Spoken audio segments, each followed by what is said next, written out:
Selamat pagi, Amanginang. Semoga kita semuanya dalam keadaan sehat dan penuh sukacita menyambut hari yang baru ini.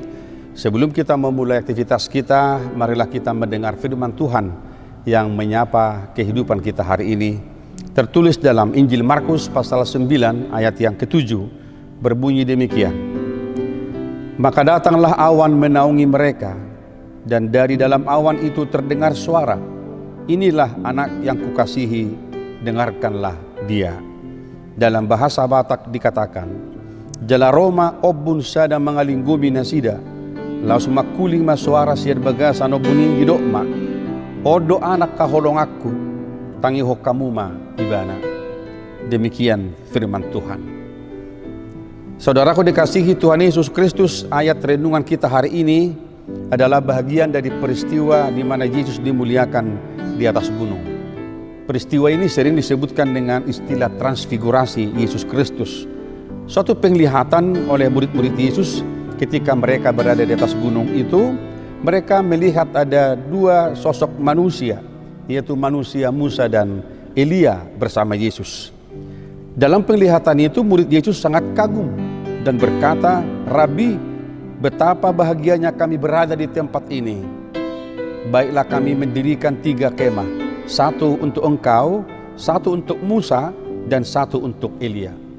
Saudaraku, apa yang dia sampaikan kepada Tuhan Yesus adalah sesuatu yang lahir dari kemanusiaan mereka, dari rasa kekaguman mereka. Meskipun sebenarnya Injil tidak mencatat bagaimana para murid ini masih bisa mengenal sosok Musa dan Elia yang sudah jauh di perjanjian lama. Tetapi yang penting hari ini firman Tuhan mengatakan kepada kita bahwa ketika terdengar suatu suara dari dalam awan itu yang berkata, "Inilah anakku yang kukasihi, dengarkanlah dia." Itu berarti firman Tuhan mau katakan kepada kita, saudara-saudaraku, bahwa bukan Musa dan bukan Elia lagi yang kita harus dengarkan dalam kehidupan ini, tetapi Kristus Yesus yang telah datang ke dunia adalah wujud daripada keberadaan Allah yang menjadi manusia.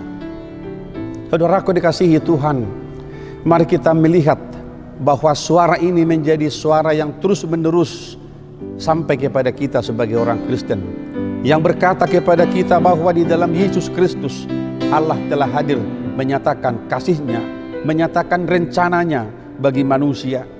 Maka firman Tuhan katakan hari ini, "Inilah anakku yang kukasihi, dengarkanlah dia."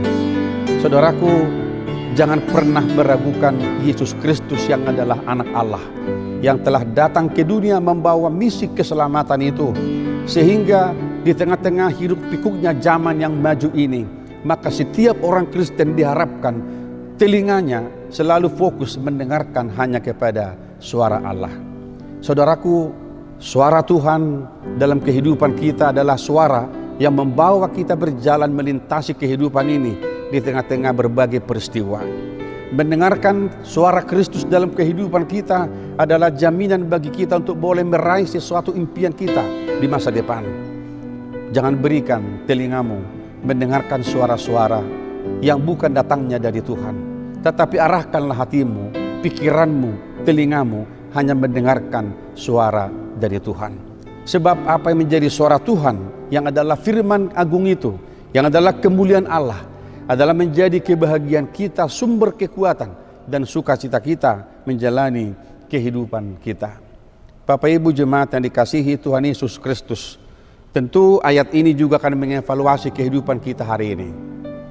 Sejauh manakah saya dan saudara sebagai anak-anak Tuhan, sebagai orang Kristen, boleh berkata hari ini bahwa kita telah sungguh-sungguh meletakkan dasar pengharapan kita, pemahaman kita yang jelas bahwa Yesus adalah anak Allah yang telah menjadi juru selamat dalam kehidupan ini.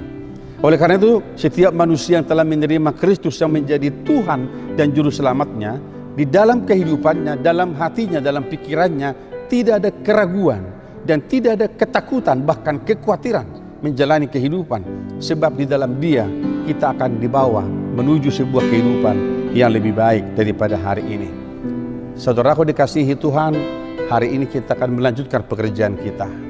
Mari tanamkan lebih dalam hati kita masing-masing bahwa suara Tuhan adalah suara yang harus kita dengarkan dalam setiap pekerjaan kita. Suara Allah menjadi suara yang menentukan perjalanan kehidupan kita ke depan. Sebab berbahagialah orang yang telah mendengarkan suara Tuhan itu di dalam kehidupannya dan melakukannya, memeliharanya sampai Kristus datang kedua kali. Tuhan memberkati kita saudaraku hari ini dalam setiap pekerjaan kita, dan kiranya di tengah-tengah masa pandemi ini kita terus setia memakai masker, mencuci tangan kita, dan jauhi kerumunan supaya kita tetap sehat dalam menjalankan aktivitas kita. Amin. Kita berdoa. Terima kasih Bapa di sorga, Engkau mengajar kami supaya hati kami, pikiran kami sungguh-sungguh hanya terpaut kepada firman-Mu. Berikanlah kami telinga yang sungguh-sungguh mendengarkan suara Kristus dalam kehidupan ini, supaya melalui suara-Mu yang kami dengarkan di dalam setiap kehidupan ini, kami beroleh sukacita, kebahagiaan, dan kekuatan menjalani kehidupan kami. Terima kasih Bapa, berkati kami hari ini dalam setiap pekerjaan kami. Kami berdoa di dalam nama Tuhan Yesus Kristus, Tuhan kami. Anugerah dari Tuhan kita Yesus Kristus, kasih setia dari Allah Bapa, dan persekutuan dengan Roh Kudus menyertai dan memberkati saudara-saudara hari ini sampai selama-lamanya. Amin.